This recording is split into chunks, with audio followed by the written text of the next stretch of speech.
নমস্কার, welcome to my channel Somas aroma বিনজের পক্ষ থেকে আমি সোমা বলছি। আজকে আমি তৈরি করে দেখাবো গ্রাম বাংলার ট্র্যাডিশনাল একটা রান্না, কলা পাতায় মোড়া চিংড়ি মাছ দিয়ে কচুরলতির পাতুরি। একদম চটজলদি সহজ একটা রান্না। আশা করব আমার আজকের রেসিপিটা সকলেরই খুবই ভালো লাগবে। আর ভালো লাগলে একটা লাইক করে আমার চ্যানেলটা সাবস্ক্রাইব করে বরাবরের মতো পাশে থাকার অনুরোধ রইল। তাহলে চলুন রেসিপিটা শুরু করা যাক। এই রান্নার জন্য এখানে কচুরলতি ছাল ছাড়িয়ে এইভাবে লম্বা লম্বা টুকরো করে কেটে নিয়েছি, তারপর ভালো করে ধুয়ে নিয়েছি। এবারে কেটে নেওয়া কচুরলতির মধ্যে দিয়ে দিলাম বেশ খানিকটা গরম জল, আর দিলাম হাফ চা চামচ লবণ। এবারে ভালো করে নেড়ে চেড়ে কচুরলতি ঢাকা দিয়ে 15 থেকে 20 মিনিট রেখে দেব।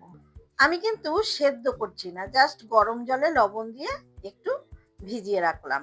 20 মিনিট পর ফিরে আসলাম।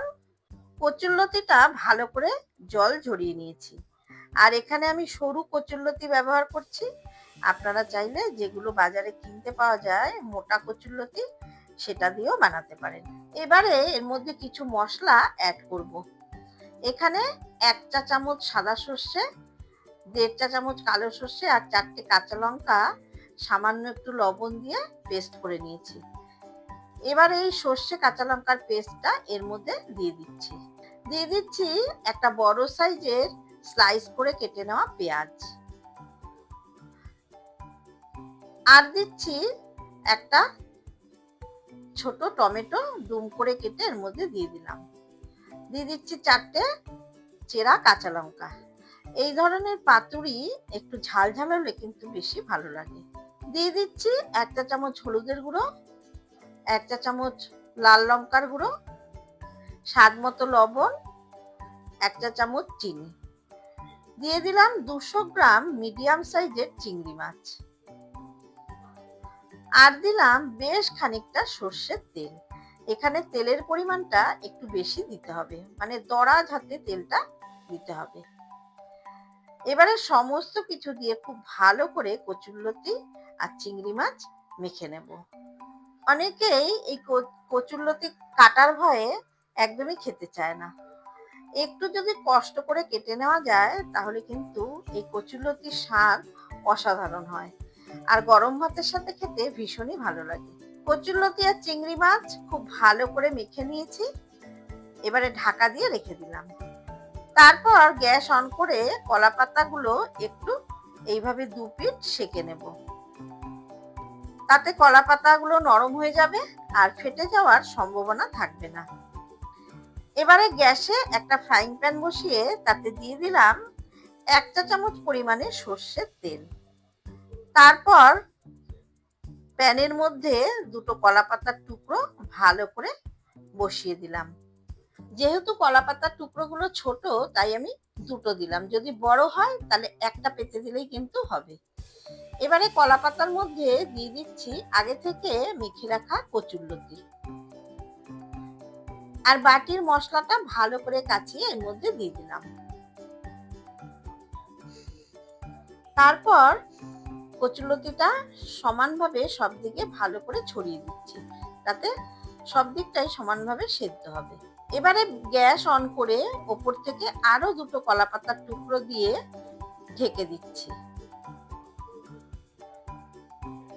তারপর ঢাকনা দিয়ে ঢেকে দেব। প্রথমে কিছুক্ষণ হাই ফ্লেমে রাখবো। যখন কলা পাতাটা পুড়তে শুরু করবে দেখবেন একটা চিটচিট আওয়াজ হবে, তখন গ্যাসের ফ্লেম একদম লোতে রেখে 10 থেকে 12 মিনিট রাখবো রান্নাটা হওয়ার জন্য।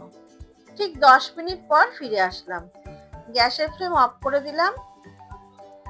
এবারে একটা প্লেট এই প্যানের উপরে বসিয়ে খুব সাবধানে ঠিক এইভাবে উল্টে দিতে হবে। তারপর খুব সাবধানে কলা পাতা শুদ্ধ রান্নাটা দিয়ে দিলাম আবার প্যানের উপর, আবার ঢাকা দিয়ে দিলাম। এবারে লো ফ্লেমে মিনিট 15 রেখে দেব। রান্নাটা হওয়ার জন্য। ঠিক 15 মিনিট পর গ্যাসের ফ্লেম অফ করে দিলেই তৈরি হয়ে যাবে ঠিক এইরকম কলা পাতায় মোড়া চিংড়ি মাছ দিয়ে কচুরলতির পাতুরি। উপর থেকে কলা পাতাটা সরিয়ে দিলাম। দেখুন হালকা একটা পোড়া ভাব এসেছে আর দেখতে কত সুন্দর হয়েছে, খেতেও দারুণ হয়েছিল। গ্রাম বাংলার পুরোনো দিনের রান্না কলা পাতায় মোড়া চিংড়ি মাছ দিয়ে কচুরলতির পাতুরি রেসিপিটা কেমন লাগলো অবশ্যই কমেন্টস করে জানাবেন। আর যদি ভালো লেগে থাকে তাহলে অবশ্যই লাইক করবেন, শেয়ার করবেন। আর যারা আমার চ্যানেলে নতুন বন্ধু তাদের কাছে অনুরোধ রাখবো, প্লিজ চ্যানেলটাকে সাবস্ক্রাইব করে পাশে থাকবেন। বেল আইকনটাতে অবশ্যই ক্লিক করবেন যাতে আমার সমস্ত নতুন ভিডিওর আপডেট সবথেকে আগে আপনাদের কাছে পৌঁছে যায়। প্লিজ প্লিজ বলছি ভিডিওটা সম্পূর্ণ দেখবেন। ফিরে আসবো আবারও কোনো নতুন রেসিপি নিয়ে। ধন্যবাদ।